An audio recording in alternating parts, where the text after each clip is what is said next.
Hey everybody, I'm Jamie Purviance here in the backyard of David Leite, publisher of leitesculinaria.com. Yes. Terrific website. And David is really one of the premier food writers in this country. I really admire his style. Jamie. You'll see him in Bon Appetit, in the New York Times, and Savour. He knows a ton about food, but he's a little unsure of grilling fish, Yes. which is not uncommon. Especially fish. I know a lot of really good cooks who are unsure about grilling fish. So I've come here to this lovely home in Connecticut to give you the basics. And it's really not that difficult. I'm going to show you in a matter of just a couple of minutes. We're grilling salmon here today, which is really a nice choice, particularly if you're beginning, because it's a firm fish, so it has a better tendency to hold together on the grill. A lot of fat, too. It has some oil in it, yeah, and that's going to help to keep it nice and moist. So those are working in our favor.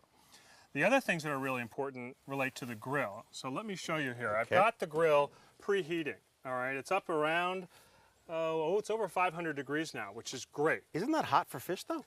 You know, a lot of people think that. They think, oh, fish is relatively delicate, so I should use maybe a more delicate heat. If you don't want it to stick, high heat is your friend. Okay? High heat and also a clean grate. You want to get in there with a good brush and get all those little bits and pieces on there, you know. Last night's hamburger stuck to the grate is going to stick to your salmon, and it's going to be on there, you know, forever and a day. Now, I've already oiled the fish itself. I like to oil the fish rather than the grate. You find that some people actually do oil the grate. And you go down flesh side down. I like to go flesh side down because this is the side that's going to face the guests. And you'll see when it's searing there on those hot bars, it's going to have those beautiful or not necessarily crosshatch, but stripes. Look really, really nice. So the most important reason for putting the lid down is to keep that grate really hot. Because a hot grate is going to help the salmon release from the grate. I'm using here what I call the 70-30 rule, and this is really the key to the whole thing. You said this to me earlier, Yeah, this is a chef's technique. It basically means that you cook the fish for 70% of the time on the first side and 30% on the second. Okay, so longer on the first so that there is time for it to release. Well, you see, the fish always sticks initially, and the problem is that people try to turn it too early before it is unstuck or released. Right, and disaster. Yeah, and it falls apart, and it goes through the grate, and there's your dinner, and you know you're calling Chinese takeout or something like that. But if you wait just a couple of minutes, so this is really an exercise in patience more than anything else. This is Zen cooking. Yeah, you got to just be with the fish and let it do what it has to do. And you'll see, you can actually just roll the fish over once it is released easily. You're going to have to show me that. You're going to have to show me rolling fish over. A few minutes away, we'll get there. All right. Okay, so you grab the fillet on each side with tongs and you just kind of wiggle your wrist back and forth, and you'll feel if it's still sticking. And if it is, close the lid and let it go another minute or so. But I can feel that this is rocking really easily, so I can just now roll it over. Oh my. Like that. So easy. I don't know what you were so scared of, David. You're kidding? Just a you know how couple many of times I've grilled fish and it's just stuck to that grill grate that I had? So now we're just going to go a couple of more minutes on the second side, you know, until it gets to the doneness that you want. Turns out the second side does not stick.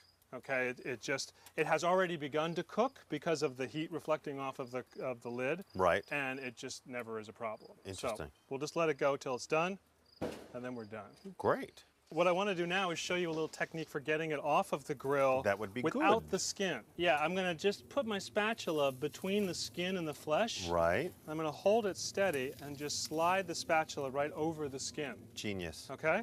And now you've got the fully intact, beautiful, grill-marked, luscious salmon. Genius. There you go. And then you can take the skin off as well, and if you want to eat that, you can. Some people like it, some people don't. So I put a little finishing touch on our grilled salmon. Yes, and now what is this lovely mélange of color? Well, it's a nectarine relish with some lovely. Jalapeno and some red onion, a little lime dressing. Lovely. Yeah. You know, I would say all in all, this was pretty easy, right? I mean, I think we've cracked the code now on grilling fish. On grilling fish, I would say sticking. so. Yes. Yeah. What would you say is the most important thing to remember here? Oh, I hate quizzes.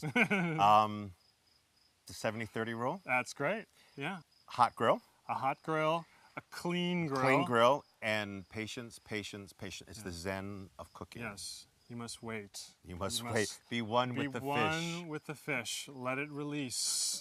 Exactly. And you will be released yourself. And you will be richly rewarded. This is wonderful. Great. That's it. So we're done? We're done. So I'll see you. What do you mean?